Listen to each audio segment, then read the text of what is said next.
Ainda falando sobre a independência do Brasil, na aula 2 agora, vamos falar sobre o processo de independência e a Revolução Pernambucana de 1917. Então percebam aí no slide que o processo de independência do Brasil, iniciado aí na metade do século XVIII, a diversificação comercial, né? Nesse caso, o acordo entre Portugal e Inglaterra fez com que o comércio se abrisse, o comércio brasileiro se abrisse para outros países, para outros impérios, não só para a Inglaterra. O porto do Brasil, especificamente, foi aberto também, né? Então, houve a partir daí a circulação de produtos coloniais, como açúcar, cachaça, pólvora, arroz, gado, azeite, por todo o território brasileiro. Isso favoreceu o desenvolvimento do mercado interno da colônia. E isso contribuiu para o início da crise do pacto colonial. Então, a transferência da família real portuguesa e a divulgação das ideias iluministas também são listadas como fatores que desencadearam a emancipação do Brasil. Revolução Pernambucana de 1817. Então, mesmo ocorrendo as transformações urbanas no início do século XIX, né, não só uma transformação urbana, mas também uma transformação econômica, uma transformação social, é importante frisar que a maior parte da população, ainda aqui no Brasil, aqui na colônia, era formada por escravizados africanos, né, juntamente com seus descendentes, ainda continuavam exclusos, né, à margem da sociedade. Em outras localidades, como por exemplo em Pernambuco, a população se via excluída da participação política e da administração pública, porque os portugueses ocupavam os principais cargos, né, de influência. Então, os pernambucanos, eles questionavam os altos impostos cobrados, valores destinados à manutenção da corte, na capital fluminense. Eles criticavam o controle dos portugueses sobre o comércio varejista, a preferência dada para alguns militares portugueses em caso de promoção, bem como as restrições religiosas impostas pelo governo central. A dificuldade econômica enfrentada pela província de Pernambuco também foi um motivo para a rebelião. Os produtores de açúcar e de algodão sofriam com a concorrência estrangeira do algodão, que vinha dos Estados Unidos, né? E açúcar proveniente aí das Antilhas. O que aconteceu? Com o objetivo de emancipar a província de Pernambuco, em 1817, começa a ocorrer uma manifestação, um movimento que ficou conhecido como Revolução Pernambucana. Então, esse grupo, esse movimento, tinha um objetivo, tomar o poder. Então, eles proclamaram a República Pernambucana, formou um governo provisório, que procurava representar todas as classes daquela região, além de tentar promover a separação de Pernambuco do restante do Brasil. O objetivo dessas iniciativas foi criar na população pernambucana um sentimento de nação, mesmo que restrito aos bancos. Uma bandeira foi criada para representar o movimento. 100 anos mais tarde, ela foi declarada a bandeira oficial do Estado de Pernambuco. O governo, né, teve duração de 75 dias, foi liderado pelo comerciante Domingos José Martins, né, o padre carmelita Miguel Joaquim de Castro, mais conhecido como padre Miguelinho, e o capitão Domingos Teutônio Jorge.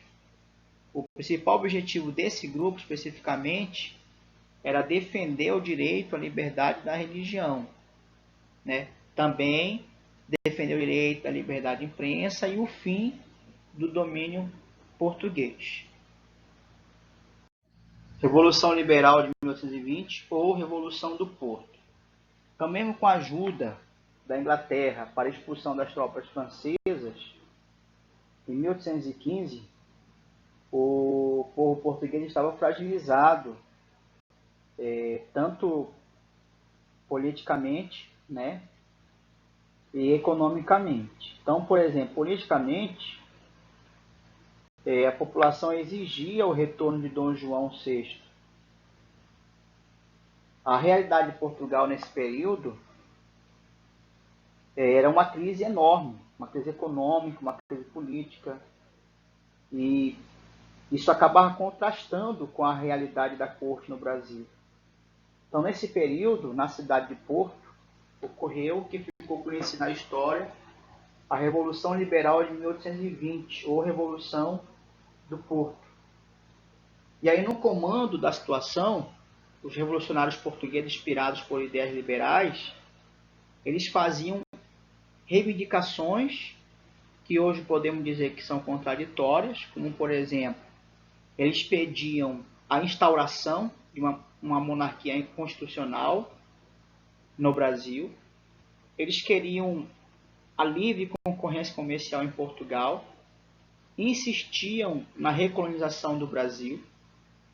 Esses liberais convocaram eleições para formar as cortes portuguesas, nome dado ao parlamento português. E aí, de imediato, os deputados eles decidiram que Dom João VI deveria retornar a Portugal e governar com base em uma Constituição. Em seguida, os revolucionários aprovaram uma série de medidas que demonstravam o desejo de recolonizar o Brasil, mas com restrições às liberdades administrativa e comercial, e restabelecer o domínio e privilégio dos portugueses. Então, a relação entre Brasil e Portugal não estava bem desde 1808. Por quê? Porque a partida da família real portuguesa para a colônia na América acabou desagradando totalmente, né? E a população, isso acabou desestruturando a política no reino.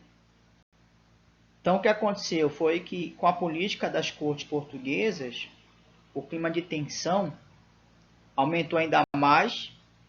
As elites brasileiras, nesse período, não aceitaram perder qualquer vantagem obtida após 1808 e, principalmente, não admitiriam a volta do chamado exclusivismo metropolitano.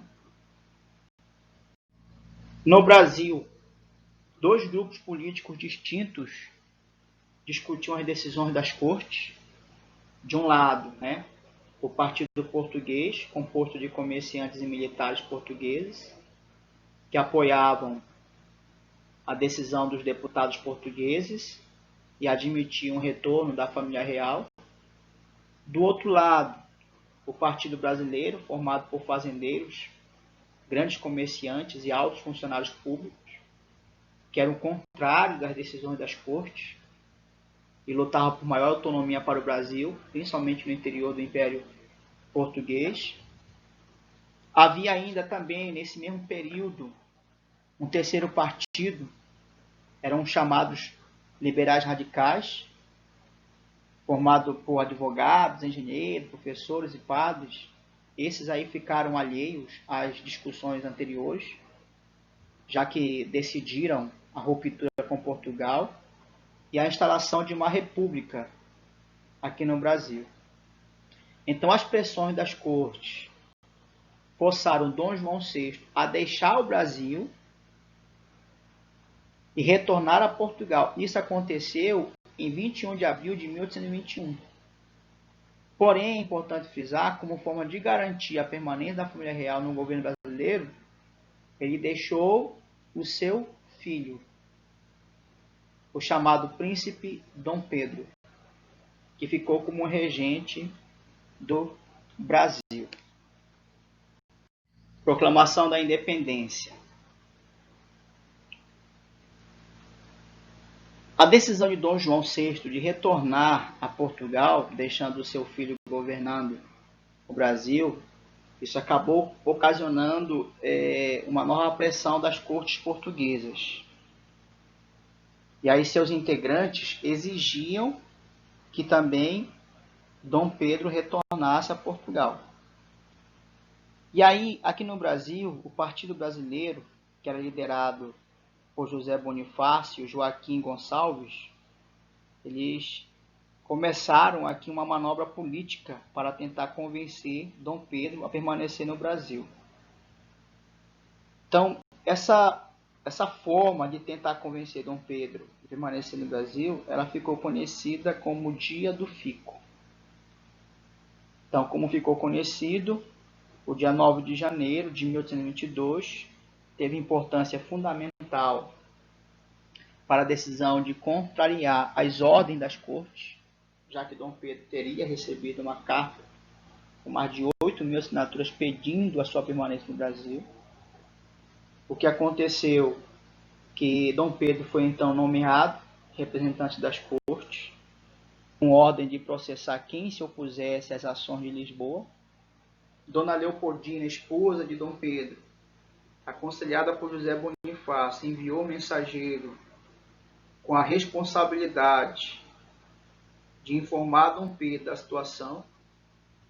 Este foi alcançado no retorno da cidade de Santos, às margens do Riacho Ipiranga, próximo a São Paulo, e foi assim que no dia 7 de setembro de 1822, Dom Pedro foi interceptado e recebeu 2 cartas, uma das cortes e outra de Dona Leopoldina. A carta das cortes afirmava que todos os atos de Dom Pedro estavam anulados e exigia seu retorno imediato. Já na carta de Dona Leopoldina, esta dizia que só restava a ele voltar para Portugal como prisioneiro ou proclamar a independência do Brasil e romper definitivamente com a metrópole. Por fim, Dom Pedro escolheu romper com Portugal e proclamar a independência do Brasil. De certo modo, o que aconteceu? Essa emancipação brasileira resultou de uma aliança política entre o próprio príncipe, Dom Pedro, e a aristocracia rural local, que desejava garantir seus privilégios e evitar a participação popular. Então, isso ajuda, por exemplo, a explicar os motivos pelos quais o Brasil nasceu como um país monárquico e escravista, com a intenção apenas não só de se manter no poder, que na verdade esse era o foco principal, mas também a permanência da escravidão como uma mão de obra de graça, para os grandes latifundiários da época. Após a explicação e a leitura da unidade 3, vocês vão fazer para mim o jogo rápido, que está lá na página 486, o jogo rápido da página 486, e vocês vão fazer também as atividades da página 492, 493, a tarefa da página 494, 495 e o Max Desafio da página 496 e 497. Não precisa fazer o que você aprendeu, tá? Qualquer dúvida, eu estou à disposição de vocês no privado.